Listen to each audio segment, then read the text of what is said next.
उत्तर प्रदेशना समाजवादी पार्टीना सांसद रामजीलाल અને સુમને પ્રતાપી રાજા મહારાણા સાંગા અંગે વિવાદિત નિવેદન આપ્યું હતું, જેનો ઠેર ઠેર વિરોધ થઈ રહ્યો છે। ત્યારે ભરૂચ ક્ષત્રિય કરણી સેના દ્વારા પણ વિરોધ પ્રદર્શન યોજાયું હતું। કરણી સેના દ્વારા સાંસદ રામજીલાલ સુમનનું પુતળું બનાવવામાં આવ્યું હતું, સાથે ભારે સૂત્રોચ્ચાર પણ કરવામાં આવ્યા હતા।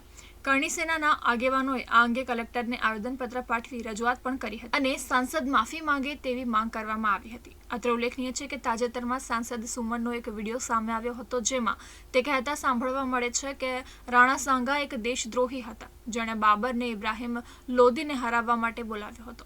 આ ટિપ્પણી બાદ ભારે વિવાદ સર્જાયો હતો।